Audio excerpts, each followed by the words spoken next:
पिछले एपिसोड में हमने देखा था कि आइस फायर स्पिरिट टाइगर ने प्रेशर को और बढ़ा दिया था। अब कुछ समय बाद इस कंपटीशन में केवल सिटी के दोनों यंग मास्टर और टैन यू बच पाते हैं।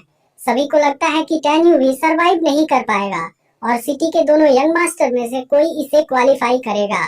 लेकिन तभी टैन यू अपनी स्पिरिचुअल पावर से आइस फायर का सामना करने लगता है, जिसे देख सब काफी हैरान होते हैं। वहीं खुद मेंगई भी हैरान हो जाती है, क्योंकि ऐसी सिचुएशन में 8वीं लेवल वाला स्पिरिट भी सरवाइव नहीं कर सकता, जबकि वह अभी भी जिंदा है। इसके बाद मेंगई कंपटीशन के लास्ट स्टेज को शुरू करती है और टाइगर आइस फायर की डिफिकल्टी और भी बढ़ा देता है। अब सिटी के दोनों यंग मास्टर की हालत खराब होने लगती है, लेकिन ऐसी सिचुएशन में भी टैन यू नीचे नहीं झुकता। वह अपनी पूरी ताकत लगा देता है, जिससे खुद टाइगर एक कदम पीछे हट जाता है। वहीं अब सिटी के दोनों यंग मास्टर के फादर को उनकी चिंता होने लगती है। कोई भी नहीं समझ पा रहा था कि टैन यू किस वजह से अभी तक जिंदा है। अब सिटी के दोनों यंग मास्टर वहां से निकलने की कोशिश करते हैं, लेकिन टाइगर ऐसा नहीं होने देता। इसके बाद टैन यू होममेड फायर वाली पावर यूज करता है और आइस फायर में सरवाइव करने लगता है। अब कुछ समय बाद यह सिलेक्शन प्रोसेस खत्म हो जाता है, जिसमें सिटी के दोनों यंग मास्टर और टैन यू सरवाइव कर जाते हैं। लेकिन यह चीज बहुत ही इंटरेस्टिंग होती है, क्योंकि हुआंगफू सेक्ट इनमें से केवल एक को ही अपना मेंबर बनाने वाला है। इसलिए अब इनका आपस में कंपटीशन होगा, ताकि पता चल सके कि कौन सबसे स्ट्रॉन्ग है। फिर मेंगई तीनों को बताती है कि अब उनका आपस में कंपटीशन होने वाला है और यह चीज एक लॉटरी के द्वारा डिसाइड होगा। अब सिटी का मेयर टैन यू के पास आता है और उसके बेटे से सामना होने पर उसे हार मानने के लिए कहता है, लेकिन टैन यू इस बात के लिए उसे इनकार कर देता है। तब मेयर लियांग के पास आता है और उसे अपने बेटे को इस कंपटीशन से बाहर करने के लिए ऑफर देता है। यह सुनकर लियांग उसकी बात मान जाता है और अपने बेटे लिंग लियांग को क्वान जी से सामना होने पर हार मानने के लिए कह देता है। अब कुछ समय बाद मेंगई मेयर को 3 स्टिक देती है। फिर मेंगई बताता है कि इन स्टिक पर 1, 2 और 3 मार्क लगे हुए हैं। जिसके पास भी 1 और 2 मार्क आएगा, सबसे पहले उन्हें एक दूसरे का सामना करना होगा। अब तीनों उसमें से एक एक स्टिक निकालते हैं, जिसमें से क्वान जी और लिंग लियांग के पास 1 और 2 मार्क वाला स्टिक आता है, जबकि टैन यू के पास 3 मार्क वाला स्टिक होता है।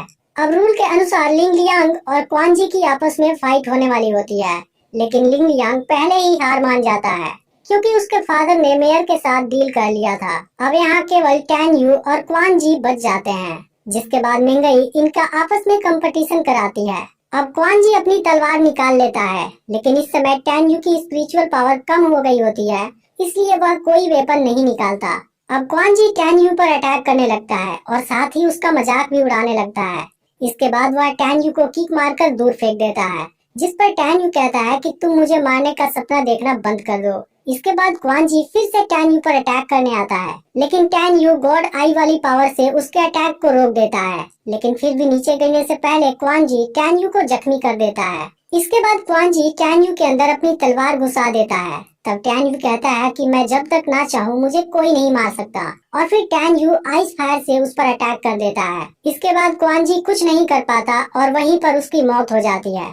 अब मेयर अपने बेटे की मौत से बहुत गुस्सा होता है और इसका बदला लेने के लिए डिसाइड करता है। इसके बाद मेंगई टैन यू के पास आती है और सभी के सामने उसे हुआंगफू सेक्ट का मेंबर अनाउंस कर देती है। फिर वह मेयर से कहती है कि सिलेक्शन रूल के अनुसार इसमें कोई भी किसी के मौत का जिम्मेदार नहीं होता, इसलिए तुम्हें बदला लेने का विचार छोड़ देना चाहिए। अब टैन यू बुरी तरह जख्मी होता है, इसलिए मेंगई उसे उसके घर ले जाने वाली होती है, लेकिन टैन यू कहता है कि मैं ठीक हूँ और हुआंगफू सेक्ट जाने के लिए रेडी हूँ। यह सुनकर मेंगई लिंग हू को बुलाती है और टैन यू के साथ यहाँ से निकल जाती है। अब मेयर अपने बेटे के मौत का बदला लेना चाहता है, इसलिए वह अपने आदमी को हुआंगफू सेक्ट में इसकी न्यूज भेजने के लिए कहता है, जहाँ पर क्वान जी का कजिन पहले से ही ट्रेनिंग कर रहा है। वहीं अब मेंगई टैन यू को लेकर सेक्ट की ओर जा रही होती है और इस समय दोनों टियान फा माउंटेन के ऊपर होते हैं। इस दौरान टैन यू अपने पूरे जख्म को हील कर लेता है और इस बात से मेंगई फिर से हैरान होती है। इसके बाद वह टैन यू को सेक्ट का मैनुअल देती है, ताकि उसे वहाँ के बारे में कुछ जानकारी हो जाए।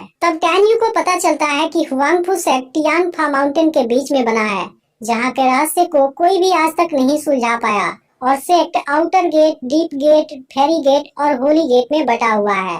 फिर आगे पता चलता है कि यह सेक्ट लिंग सियाओ ने बनाया था, लेकिन अब यह माउंटेन 3 बड़े सेक्ट में डिवाइड हो गया है, जिनके बीच काफी भयंकर कंपटीशन चलती है। तभी महंगाई टैन्यू से पूछती है कि तुम कंपटीशन के दौरान काफी निराश लग रहे थे, इसके पीछे की वजह क्या है। फिर फ्लैशबैक में दिखाया जाता है कि टैन्यू की वाइफ प्रेग्नेंट थी, लेकिन टैन्यू पूरी दुनिया में शांति कायम रखना चाहता था, इसलिए वह अपनी वाइफ को ज्यादा टाइम नहीं दे पाता था। फिर एक दिन लिंक सिया हेल्प मांगने के लिए वहाँ आई और धोखे से टैन्यू की वाइफ को गॉड चेन में लॉक कर दिया। इसके पीछे सियान का हाथ था, लेकिन अब उस समय टैन्यू वहाँ नहीं था, जिसका फायदा उठाकर उसने स्पेस और टाइम की पावर को लॉक कर दिया और बाद में उसे मार भी दिया। इन सभी बातों को याद करके टैन्यू काफी इमोशनल हो जाता है।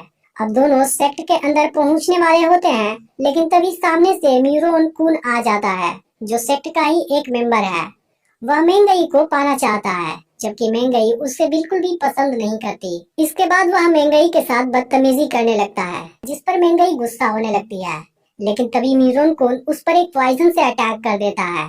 यह देख टैन्यू म्यूरोन कुन को रोकना चाहता है, लेकिन म्यूरोन कुन इससे ज्यादा पावरफुल है। फिर मेंगई म्यूरोन कुन से टैन्यू को जाने देने के लिए कहती है, जिस पर म्यूरोन कुन कहता है कि पहले तुम खुद की चिंता करो, क्योंकि अगर मैंने 1 घंटे के अंदर इसका मेडिसिन नहीं दिया तब तुम नहीं बच सकती। इसके बाद म्यूरोन कुन हंसने लगता है और उसके साथ जबरदस्ती करने की बात करने लगता है। तब यह देख टैन्यू तुरंत म्यूरोन कुन से अपनी जान छोड़ देने के लिए रिक्वेस्ट करने लगता है। वह कहता है कि तुम मेंगई के साथ जो मर्जी वो करो, लेकिन मुझे यहाँ से जाने दो।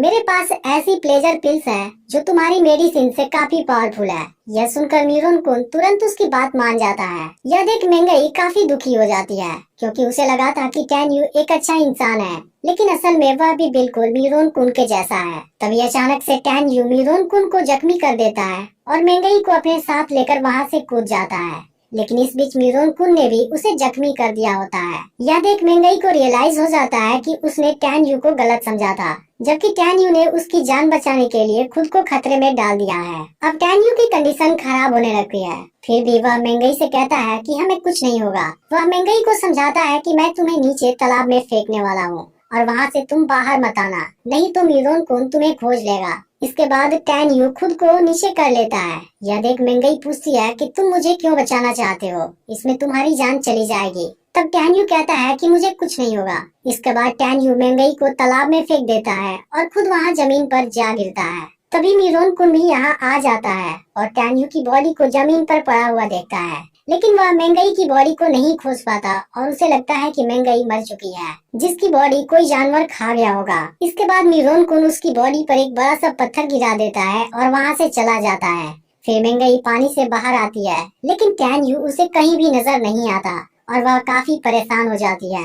फिर तभी उसकी नजर पत्थर के नीचे पड़े टैन्यू की बॉडी पर जाती है और उसे मरा हुआ देख मेंगई काफी दुखी हो जाती है। लेकिन फिर वह म्यूरोन कुन से इसका बदला लेने के लिए कहती है और वहाँ से जाने लगती है। अब इसका अगला पार्ट भी बहुत ही जल्द अपलोड होने वाला है, इसलिए चैनल को सब्सक्राइब करके नोटिफिकेशन को ऑल पर सेट कर लेना। और अगर पिछला पार्ट मिस हो गया हो तो लेफ्ट वाली वीडियो देख लेना।